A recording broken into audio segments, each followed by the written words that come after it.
Hey, good evening, folks. I'm back this week with yet another offering. Before I do, I'll just comment on a couple comments on my previous two. The one with the Jack Daniel's pecan pound cake. I'd asked if it's pronounced pecan or pecan. Only had one comment from Doug, and he said I pronounce it P-E-C-A-N. Really didn't tell me much, Doug. Okay, is it A, pecan, or B, pecan? So A or B. Everybody else, A or B. What is it? Okay, I had a lot of views on my Johnny Walker Blue.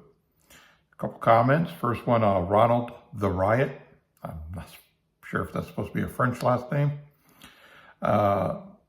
He says he enjoys it, but for his 750 milliliter bottle, he paid $242. Told you it was expensive. And then, let's see who else. Spooger 700. Probably worked with him at one time. He says that's his game. I'm glad you enjoy it. I do too. After a rough day at work, come home, enjoy.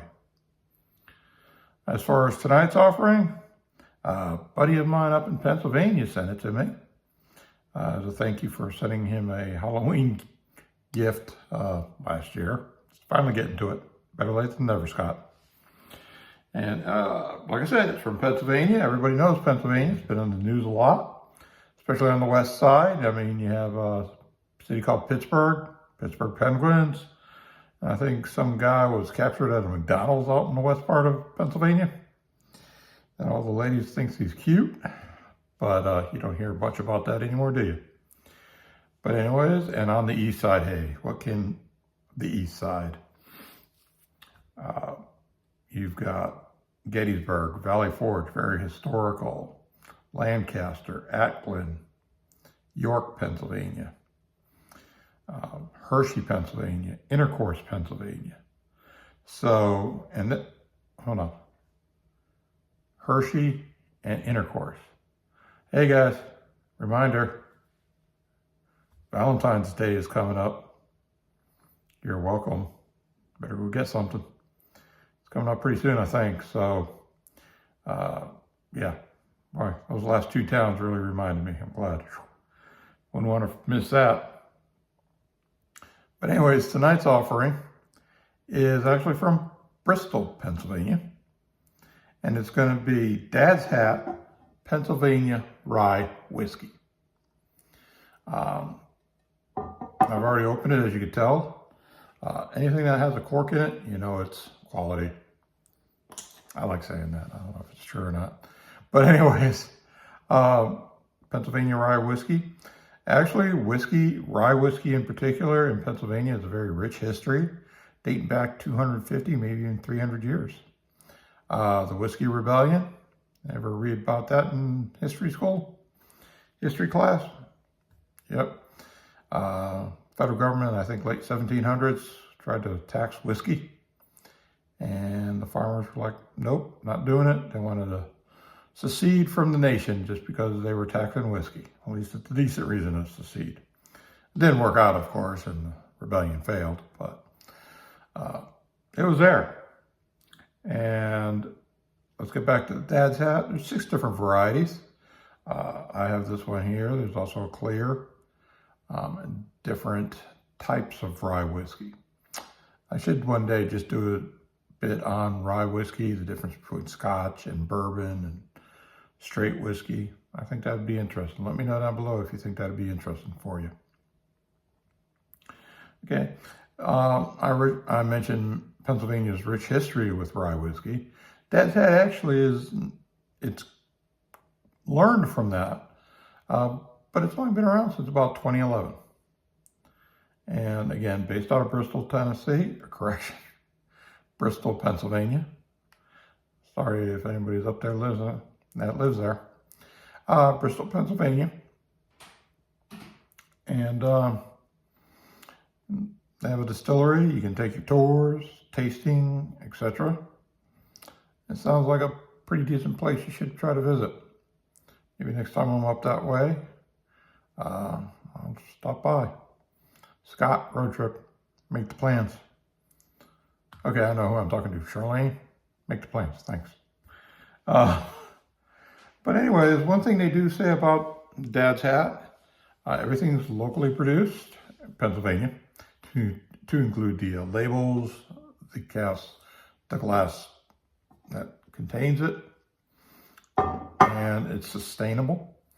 Nothing goes to waste. All the spent mash is actually sent back to the farmers to include with feed for livestock.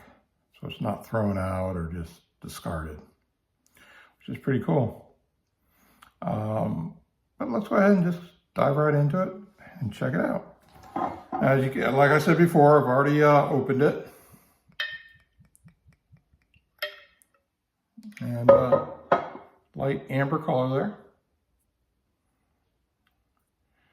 And again, that's through the cask. New are used with a charred interior to take fire, and that's how it is charred.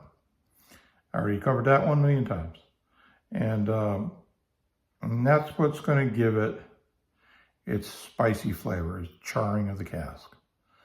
And then where it was bourbon, you get a little sweeter flavor. And Scottish is a more smoky flavor. So let's go ahead and give it a shot. The aroma, you pick up some herbs.